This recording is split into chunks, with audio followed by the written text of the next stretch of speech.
আলো একেবারে জন্মেও শামিনের চোখের দিকে তাকালো না। যদি তাকাতো তাহলে দেখতে পেত কতটা মুগ্ধতা শামিনের চোখে। তার জন্য মাথায় গোবর ঠাসা আলো থমকে গেল। যেতে পারত। নিজেকে গুটিয়ে নিয়ে বিছানায় চুপচাপ শুয়ে পড়ে সে। শামিন আনমনে হাসে। এভাবে হুট করে গুটিয়ে নিল কেন মেয়েটা? কোনো প্রতিক্রিয়া দেখালো না। শামিন বুঝতে কিভাবে রাগ করেছে, নাকি লজ্জা পেয়েছে, নাকি ভয় পেয়েছে। সম্ভবত ভয় পেয়েছে। শামিন মনে মনে ভাবে, আর ভয় দেখিয়ে কাজ নেই। কোনো বাক্য ব্যয় না করে সুইচ টিপে বাতি নিভিয়ে দিয়ে শুয়ে পড়ে। কিছুক্ষণ যেতেই দরজা ধাক্কা পড়ে। ইহান বাইরে থেকে তার বড় বাবাকে ডাকছে। শামিন উঠে বসে আবারও বাতি জ্বেলে দেয়। আলো উঠে বসে। দরজা খুলে দেখে ইহান দাঁড়িয়ে চোখ মুছছে। শামিন অবাক হয়ে ইহানকে কোলে তুলে নেয়। ঋতু আর ইলহাম দাঁড়িয়ে আছে। শামিন ঋতুর দিকে তাকিয়ে বলে, হয়েছে কি? কাঁদছে কেন? হাত তুলেছ গায়ে? ঋতু মাথা নাড়িয়ে বলে, বকেছি। কেন? হোমওয়ার্ক করেনি। রাত 11টা প্রায়। এখন হোমওয়ার্ক করার সময়? সন্ধ্যা থেকে ওর বাবার ফোনে কার্টুন দেখেছে। বলেছে ঘুমানোর আগে করে দেবে। এখন তেরামি কেন করছে? তেরামি তো তুমি করছো ঋতু, ধমকের সুরে বলে শামিন। ইলহাম ইহানের দিকে তাকিয়ে বলে, ঠিক আছে বাবা, তুমি পাপার কাছে এসো। হোমওয়ার্ক করতে হবে না আর। না, আমি যাব না। মাম্মাম মতো তুমিও বকেছ, কাঁদতে কাঁদতে বলে ইহান। তুই যাবি না? চল বলছি। ইহানকে টানতে থাকে ঋতু। শামিম ধমক উঠে, কি হচ্ছে কি এসব? আমি বাচ্চাদের সাথে তুই তোকারি পছন্দ করি না ঋতু। যাও এখান থেকে, যাও বলছি। ও আজ আমার কাছে থাকবে। ঋতু আমতা আমতা করে বলে, আপনাদের বড্ড বিরক্ত করবে ভাইয়া, ভাবিকে ঘুমাতে দেবে না। অসুবিধা নেই ঋতু, তুমি যাও। আলো ঋতুর দিকে তাকিয়ে বলে উঠে। ঋতু আর ইলহাম দাঁড়িয়ে থাকে চুপচাপ। শামিন এক পলক আলোর দিকে তাকিয়ে কোনো বাক্য ব্যয় না করে ইহানকে নিয়ে ঘরে ঢুকে। ঋতু আর ইলহামের মুখের ওপর দরজা বন্ধ করে দেয়। ইহান মাথা ঘুরিয়ে আলোর দিকে তাকায়। আলো ঠোঁট বাঁকিয়ে হেসে তাকে স্বাগতম জানায়। এক পলক আলোর দিকে তাকিয়ে মাথা ঘুরিয়ে শামিন ইহানের দিকে তাকিয়ে আলোকে শুনিয়ে বলে, বাবা, আজ রাতে তুমি আমাদের কোলবালিশ ওরবে ব্যারিকেড। ইহান বড় বাবার দিকে তাকিয়ে আছে। সে কিছু বুঝতে পারছে না তার বড় বাবার কথা। আলো চুপচাপ বিছানায় বসে থাকে। বিছানা থেকে কোলবালিশ সরিয়ে ইহানকে শুয়ে দেয় শামিন। তারপর আলোর দিকে তাকিয়ে বলে, ও খুব লক্ষ্মী বাচ্চা, একটু হাত পা ছড়ায় না। তুমি নিশ্চিন্তে ঘুমাও। আলো গিয়ে এক পাশে চুপচাপ গুটিসুটি মেরে শুয়ে থাকে। শামিন বাতি নিভিয়ে দেয়। কিছুক্ষণ পর ইহান উঠে বসে। শামিন উঠে বসে আবারও বাতি জ্বেলে দেয়। আলো ওপাশে ফিরে দুজনের কাণ্ডকারখানা পর্যবেক্ষণ করতে থাকে। মনে হচ্ছে আজ রাতে আর ঘুমাতে দেবে না ও দুজন। বড় বাবা, গল্প বলো। শামিন অবাক হয়ে ইহানের দিকে তাকিয়ে আছে। তারপর বলে, এত রাতে মানুষকে বসতে দিলে শুতে চায়, আর তোমাকে শুতে দিয়েছি, তুমি গল্প শুনতে চাচ্ছ বাবা। ইহান জোর করতে থাকে। শামিন বলে, গল্প আসছে না বাবা। না, তুমি বলবে। শামিন কোনো গল্প খুঁজে পাচ্ছে না বলার মতো। মুক্তিযুদ্ধের গল্প বলবেন নাকি? শেখ মুজিবুরের জীবন কাহিনী বলবে নাকি? নেতাজি সুভাষচন্দ্র বসুর গল্প? এসব ছাড়া তো সে গল্প জানে না। ইহান আগ্রহী হয়ে তার বড় বাবার দিকে তাকিয়ে আছে। শামিন বলে, মুক্তিযুদ্ধের গল্প শুনবে? না, রাজা রানীর গল্প। বাবা, এমন করলে কিন্তু তোমাকে তোমার পাপা মাম্মার কাছে দিয়ে আসবো। তুমি বলবে বলবে বল। শামিন একটা দীর্ঘশ্বাস ফেলে। ছেলেটা একেবারে তাদের স্বভাব পেয়েছে একরোখা। ইহানের দিকে তাকিয়ে শামিন বলে, এক ছিল রাজা, আরেক ছিল রানী। তারা দুজনেই মরে গিয়েছে। খতম কাহিনী। এখন ঘুমাও বাবা। আলোর শাড়ির আঁচল মুখে চেপে নিশ্চুপ হয়ে হাসছে শামিনের এমন অদ্ভুত গল্প শুনে। ইহান জেদ দেখিয়ে বলে, পচা গল্প। এখন মিমিক্রি করো। এখন? হ্যাঁ, মিমিক্রি করো। ইহান বাড়াবাড়ি হচ্ছে বাবা, মিমিক্রি করো করো করো। স্বামী দ্বিতীয়বারের মতো দীর্ঘশ্বাস ফেলে বলো, একটু আস্তে কথা বলো বাবা, বড় মা ঘুমাচ্ছে। আচ্ছা বলো, কার মিমিক্রি করব? ফুপ্পির। ঈশিতার। মাথা নেড়ে ইহান বলে। স্বামী গলা খাঁকাই দিয়ে গলার স্বর মেয়েদের মতো করার চেষ্টা করে বলে, ভাইয়া এত দেরি কেন করলে? ভাইয়া এটা খাচ্ছ না কেন? ভাইয়া ভিজেছ কেন? ভাইয়া এই শার্টটা পরেছ কেন? ইহান গুটি গুটি হয়ে যায় হেসে। বড় বাবা অবিকল ফুপির মতো বলছে। আলো অবাক হয়ে স্বামীনের কথাবার্তা শুনতে থাকে। এই লোক নাকি একজন দামি পলিটিশিয়ান। এ তো আস্ত একটা জোকার, বাচ্চাদের থেকেও বাচ্চা। স্বামী ইহানকে বলে, হয়েছে খুশি? এখন আমি ঘুমাবো না, এখন বড় মার মিমিক্রি করে দেখাও। ইহান, মিমিক্রি করো বড় বাবা। স্বামী তৃতীয়বারের মতো দীর্ঘশ্বাস ছাড়ে। আলো পাশে ফিরে ঘুমানোর ভান ধরে আছে। সে ভীষণ কৌতূহলী ইয়াশার মির্জা তাকে নকল করবে। স্বামী আলোর দিকে এক পলক তাকিয়ে ইহানকে বলে, তোমার বড় মাকে নকল করা একটু কঠিন বাবা, আমি চেষ্টা করছি। একটু থেমে কণ্ঠস্বর আবারও মেয়েলি সুরে এনে স্বামী বলতে থাকে, ঘৃণা করি ইয়াশা মির্জা, আপনি খারাপ ইয়াশা মির্জা, ঘৃণা করি ঘৃণা করি ঘৃণা করি। আলো ধরফরিয়ে উঠে বসে। স্বামী চমকে উঠে। দুজন দুজনের দিকে হতভম্ব হয়ে তাকিয়ে আছে। কিছুক্ষণ যেতেই আলো কঠিন গলায় বলে, আপনি একটা বাচ্চার সাথে এসব কি বলছেন? মিমিক্রি করছি তোমার, আমতা আমতা করে বলে স্বামী। এইসব কেন করছেন? ওসব কি বোঝে? কমন ডায়লগ বলছি তোমার, আপাতত এটা মাথায় এসেছে। আলো স্বামীনের দিকে শীতল চোখে তাকিয়ে আছে। স্বামী নরম গলায় বলে, কি জ্বালা, আচ্ছা সরি। আলো বিড়বিড় করে বলে, নিজে কোনো ভালো স্বভাব তো নাই, আর বাচ্চাটাকেও ভুলভাল কথা বলছে।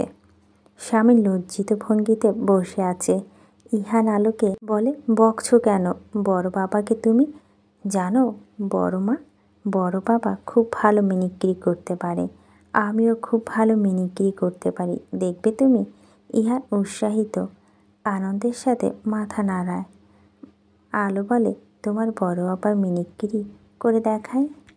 ইহান মাথা নাড়াতে থাকে। তার চোখ দেখে মনে হচ্ছে সে খুব উত্তেজিত। স্বামী এক দৃষ্টিতে আলোর দিকে তাকিয়ে আছে।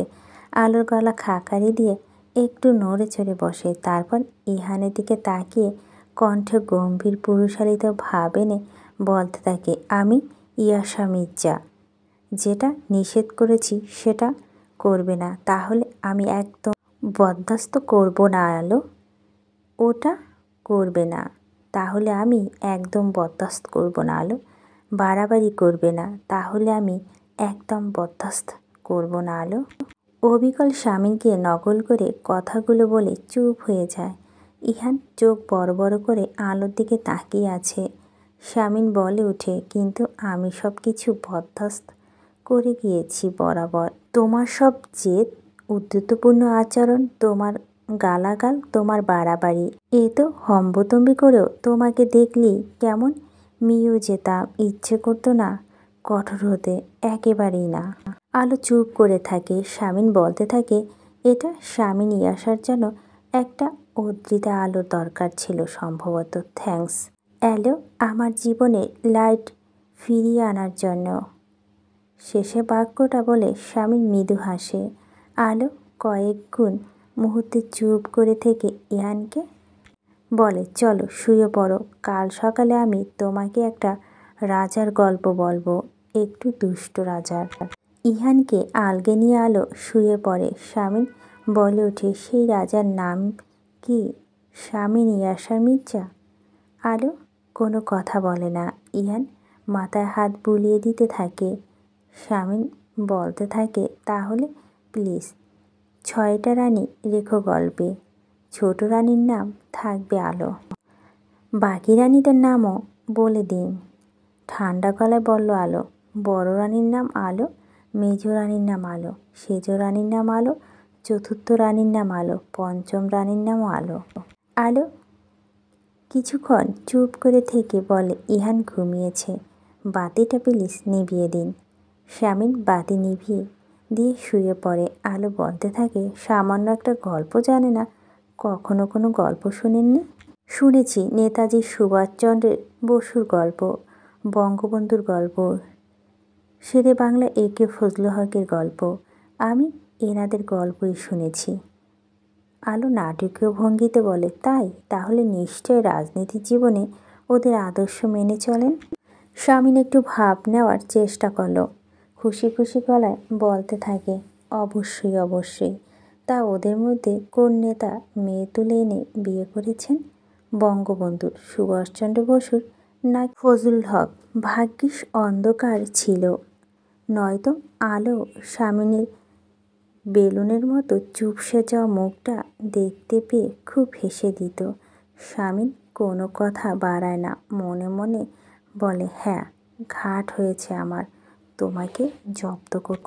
গিয়ে এখন নিজেই ফেসে বসে আছি। এই একটা অপবাদ আমাকে তুমি মৃত্যুর আগ দিন পর্যন্ত দিয়ে যাবে সম্ভবত। মৃত্যু সজ্জায় যখন আমাদের নাতনি আমার মুখে পানি দিতে আসবে, তখনও তুমি এই কথাগুলো জপ করতে থাকবে।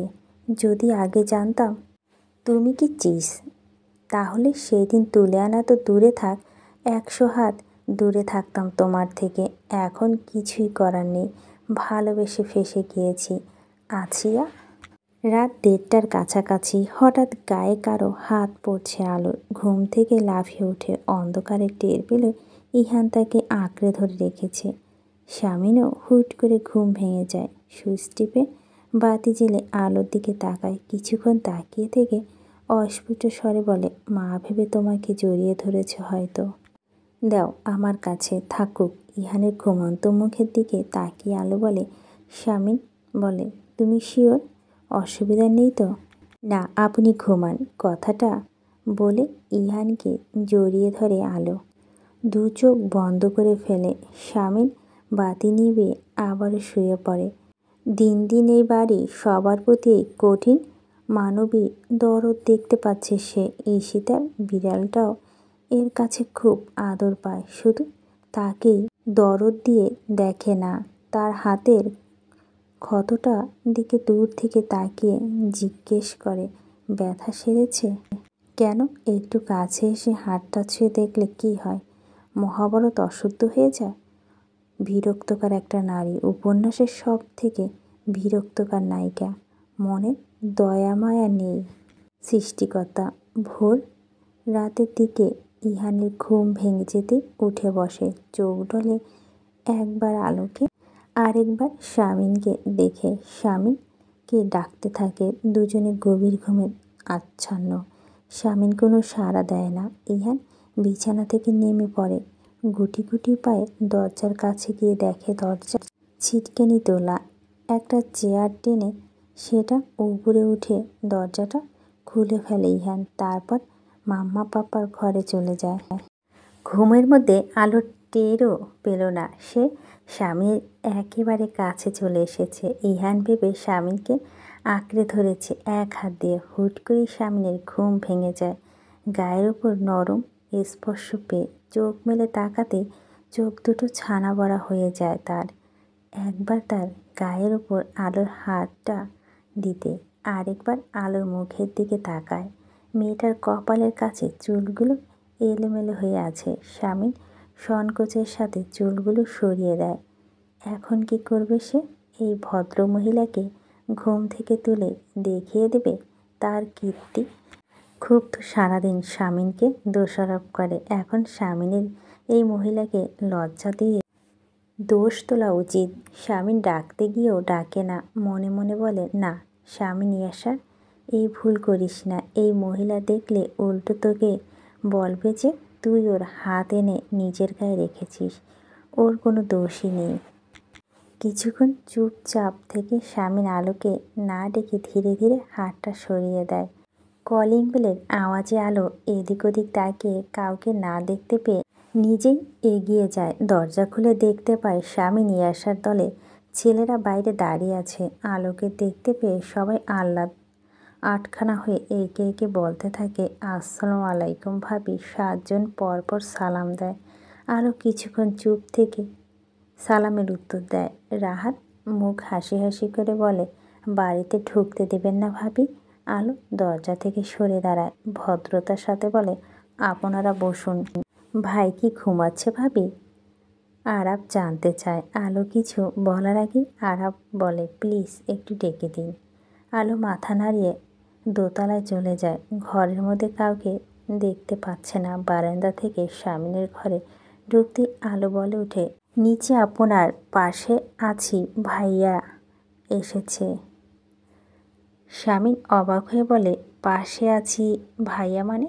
আপনার দলের ছেলেরা সারাক্ষণ আপনার পেছন পেছন পাশে আছি ভাই, সহমত ভাই, রাজপথ ছাড়ি নাই ভাই, এসব বলে ঘুরে বেড়ায় যারা। স্বামী শীতল চোখে আলোর দিকে কিছুক্ষণ তাকিয়ে থেকে বলে, সব সময় খোঁচা মেরে কথা বলো কেন বলো তো? এই যে শহরে কোনো প্রসূতি মায়ের রক্তের প্রয়োজন বলে কারা ছুটে যায়? আমার ছেলেরা দিন নেই রাত নেই সবার বিপদে আপদে পাশে দাঁড়াতে প্রস্তুত। আর আমার প্রতিনিধিরা সব থেকে বিচারক এবং যোগ্য। আলো কিছু না বলেই আলমারি থেকে স্বামীর একটা পাঞ্জাবি বের করে বিছানার উপর রেখে বলে, এটা পরুন। স্বামীন পাঞ্জাবিটা তুলে নিয়ে আলোর দিকে সরু চোখে তাকিয়ে বলে, ব্যাপার কি বলো তো? হঠাৎ এত কর্তব্যপরায়ণ হয়ে গেলে যে? আলো বলে, এসব আপনার বোন গুছিয়ে রেখে গিয়েছে। আপনাকে এটা পরিয়ে নতুন জামাই সাজিয়ে ও বাড়িতে নিতে বলেছে, তা করা আদেশ। এত বিরক্তকর আপনার এই বোনটা। ভাইয়ের প্রতি কী আহ্লাদ, সারাক্ষণ ভাইয়ে এটা কেন গুছিয়ে রাখুনি, ওটা কেন ধুয়ে রাখুনি। কোন দিন না জানি বলে বসে, আমার বুড়ো দামড়া ভাইয়ের সর্দি কেন মুছিয়ে দাওনি। স্বামীন হতভম্ব হয়ে তাকিয়ে থাকে আলোর দিকে। আলো স্বামীনের দৃষ্টি উপেক্ষা করে চলে যেতে যেতে বলে, তাড়াতাড়ি নিচে যান। আপনার রক্ত সৈনিকরা বসে আছে তাদের প্রাণপ্রিয় অভিভাবকের জন্য। রাশিয়া আর ইউক্রেনের কবে চূড়ান্ত শান্তি চুক্তি সই করবে তাদের শান্তি চুক্তির কথা জানা নেই, কিন্তু আলোর সামনে সে এক রাশিয়া ইউক্রেনের বসে খাবার খেতে দেখেছে, তাও আবার রাজনৈতিক আলোচনা করতে করতে। আলো নিচে প্লেটে ভাত নাড়াচাড়া করতে করতে একবার আতর আলম একবার স্বামী নিয়ে আসা মির্জার দিকে তাকাচ্ছে। খাবার টেবিলে তারা 5 জন খেতে বসেছে। আজান, আয়াত, আতর আলম এবং আলো। রেহানা সবার প্লেটে খাবার পরিবেশন করে দিচ্ছে। রাজনৈতিক আলোচনা বেশ রসালো মনে হচ্ছে।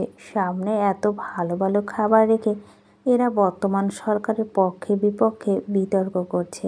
আরে এটা খাবার টেবিল নাকি টক শো?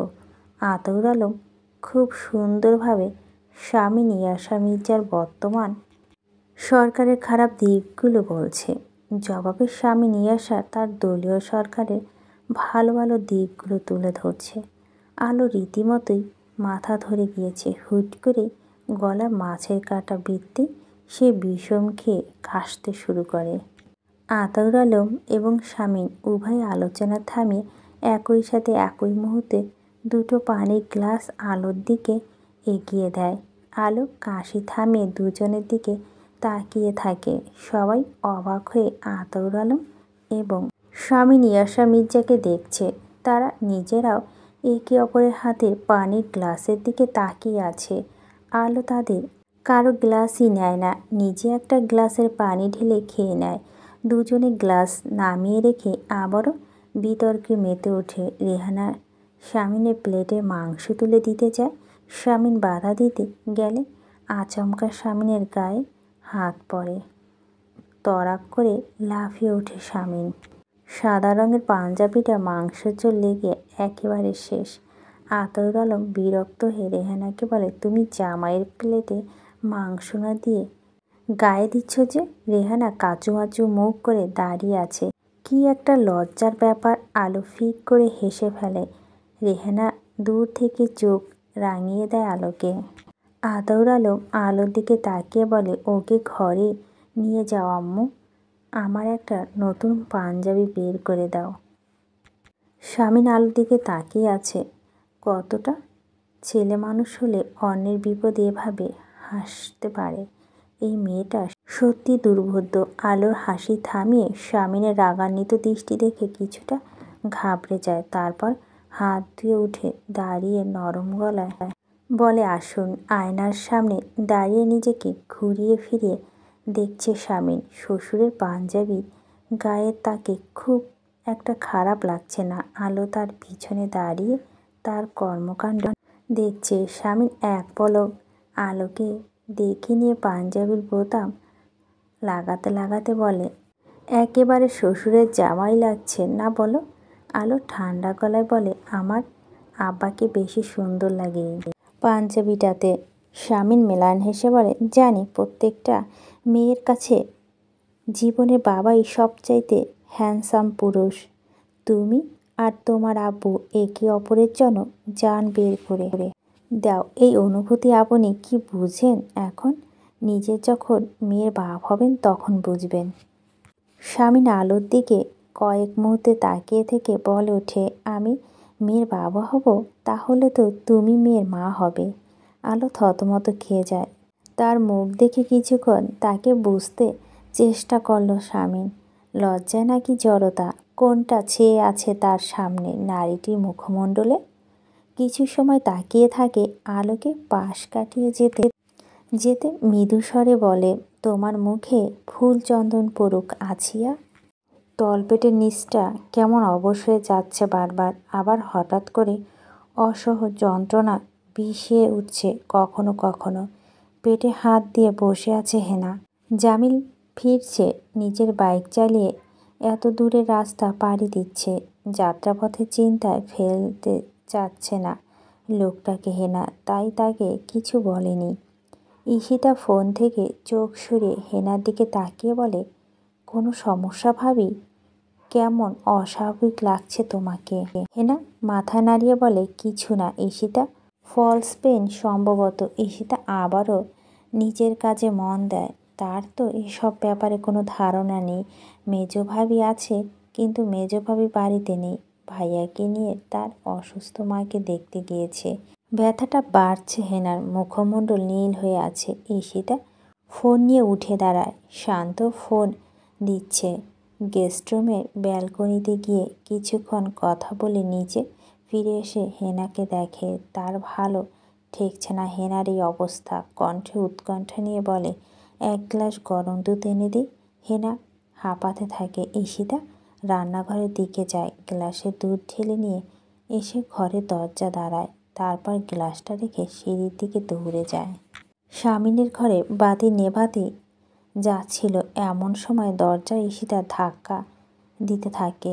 দরজা খুলতে বোনের দিকে জিজ্ঞাসু দৃষ্টিতে তাকায় শামিন। ঈশিতা হাঁপাতে হাঁপাতে বলে, হেনা ভাবি পেইন হচ্ছে।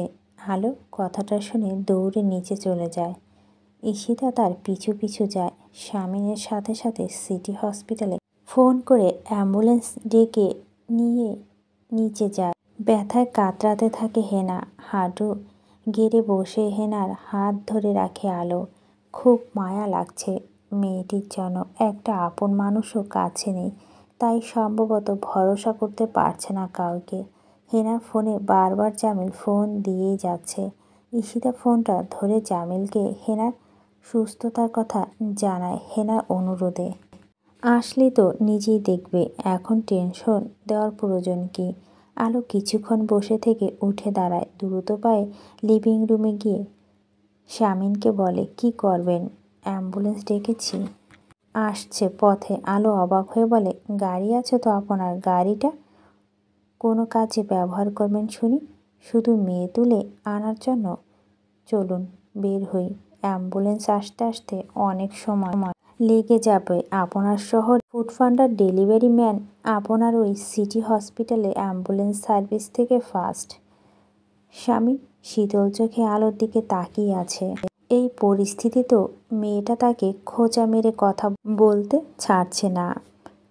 ঠান্ডা গলায় বলে, গাড়িটা গ্যারেজে আছে, বাইক নিয়ে বের হব বলো। আলো কিছুক্ষণের জন্য চুপ হয়ে যায়, কিন্তু সে নিজে ভুল স্বীকার করে না। তাকে তো জিততেই হবে, তাই বলে ওঠে, আরেকটা গাড়ি কিনতে পারেন না? এ তো টাকা দিয়ে কী করবেন? শামিন বোকার মতো তাকিয়ে আছে আলোর দিকে। তারপর আলোকে জব্দ করার জন্য বলে ওঠে, তোমার ডেলিভারি আগে কিনে ফেলবো, যাতে একটা গাড়ি গ্যারেজে থাকলে আরেকটা করে তোমাকে হসপিটাল নিয়ে যেতে পারি। এখন চুপচাপ দাঁড়িয়ে অ্যাম্বুলেন্সের অপেক্ষা করো। বেশি ঠোঁট নাড়ালে চুপ করিয়ে দেওয়ার অনেক উপায় আমার কাছে আছে।